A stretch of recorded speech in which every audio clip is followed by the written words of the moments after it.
ఉమ్మడి కరీంనగర్ జిల్లా వ్యాప్తంగా జోరుగా వానలు కురుస్తున్నాయి. కరీంనగర్లో ఎడతెరిపి లేకుండా వర్షం పడుతుంది.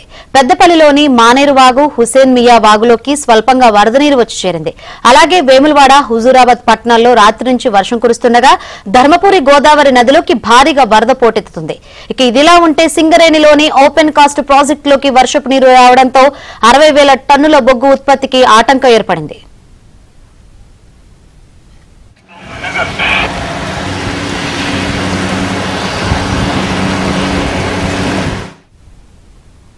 ఉమ్మడి కరీంనగర్ జిల్లా వ్యాప్తంగా జోరుగా వర్షాలు కురుస్తున్నాయి. దీంతో సింగరేణిలో ఓపెన్ కాస్ట్ ప్రాజెక్టులోకి వర్షపు నీరు రావడంతో అక్కడ 60,000 టన్నుల బొగ్గు ఉత్పత్తికి ఆటంకం ఏర్పడినట్టు తెలుస్తుంది. ఇక ఇదే విషయం గురించి మరింత సమాచారాన్ని మా ప్రతినిధి శ్రీనివాస్ లైవ్ ద్వారా సిద్ధంగా ఉన్నారు. శ్రీనివాస్, ఏంటి ప్రజెంట్ అక్కడ సిచ్యువేషన్? ఉమ్మడి కరీంనగర్ జిల్లా వ్యాప్తంగా 2 రోజులుగా భారీగా వర్షాలు కురుస్తున్నాయి. కొన్ని చోట్ల మోస్తరు వర్షాలు, మరికొన్ని చోట్ల భారీగా వర్షాలు కురుస్తున్న పరిస్థితి మనకు కనిపిస్తోంది. ముఖ్యంగా కరీం నగరంలో అయితే నిన్నటి నుంచి రాత్రి నుంచి కూడా ఎడతెరిపి లేకుండా వర్షాలు కురుస్తున్నాయి. దీంతో కొన్ని చోట్ల డ్రైనేజీలు కూడా పొంగి పొర్లుతున్నాయి. మరోవైపు ఆ పెద్దపల్లిలోని హుస్సేనియా వాగు, అలాగే మానేరు వాగులోకి స్వల్పంగా వరద నీరు వచ్చి చేరుతోంది. ఇక ఇటు సిరిసిల్ల, వేములవాడ పట్టణాల్లో కూడా భారీగా వర్షాలు కురుస్తున్నాయి. మొత్తంగా 2 రోజులుగా కురుస్తున్న వర్షాలకు సింగరేణిలోని రామగుండం రీజియన్లో ఓసీపీ అంటే ఓపెన్ కాస్ట్ 4 ప్రాజెక్టుల్లో బొగ్గు ఉత్పత్తి నిలిచిపోయింది. 3 రోజులుగా బొగ్గు ఉత్పత్తి నిలిచిపోవడంతో గ్రౌండ్ స్టాక్ను సింగరేణి యాజమాన్యం అధికారులు క్లియర్ చేస్తూ ఎన్టీపీసీకి తరలిస్తున్న పరిస్థితి అయితే కనిపిస్తోంది.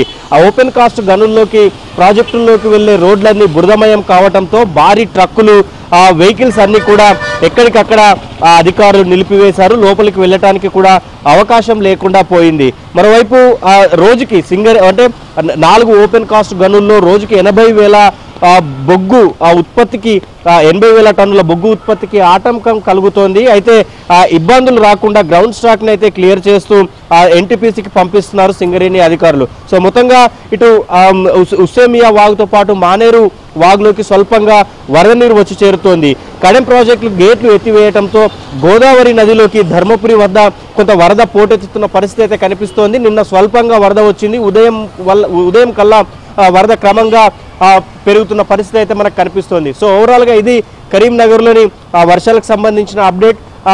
హుస్సేమియా, మానేరు వాగు పరిసర ప్రాంతాల్లో ఎవరు బయటకు వెళ్లకుండా అధికారులు జాగ్రత్తలు తీసుకుంటున్నారు. పొలాల దగ్గరికి వర్షాలు కురుస్తున్న సమయంలో బయటకు వెళ్ళొద్దని సూచిస్తున్నారు.